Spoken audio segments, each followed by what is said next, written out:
Ito ang Paxter FT303 na 27.5 2025 model. So napakaganda na ito mga idol. Iisa-isahin natin ang specs nito.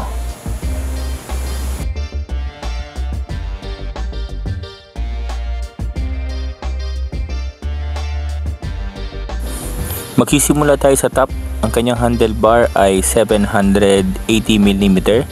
So na medyo mahaba na yan, back sweep. At ang kanyang handle grip ay rubber handle grip. Yung kanyang lever ay made by Logan.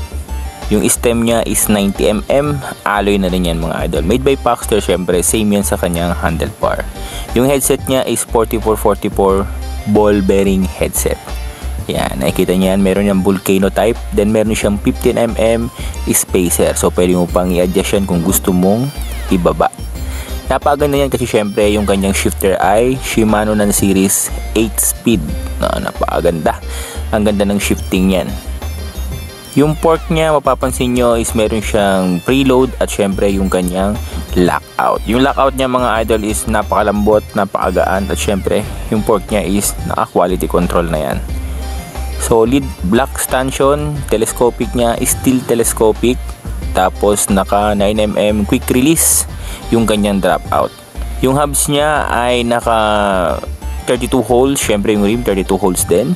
Yung kanyang gulong is made by Moser. Moser siya, tas yung brand niya is Kenda.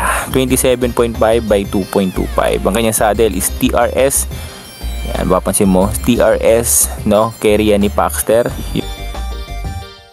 Yung kanyang seat post ay made by Paxter, 27.2.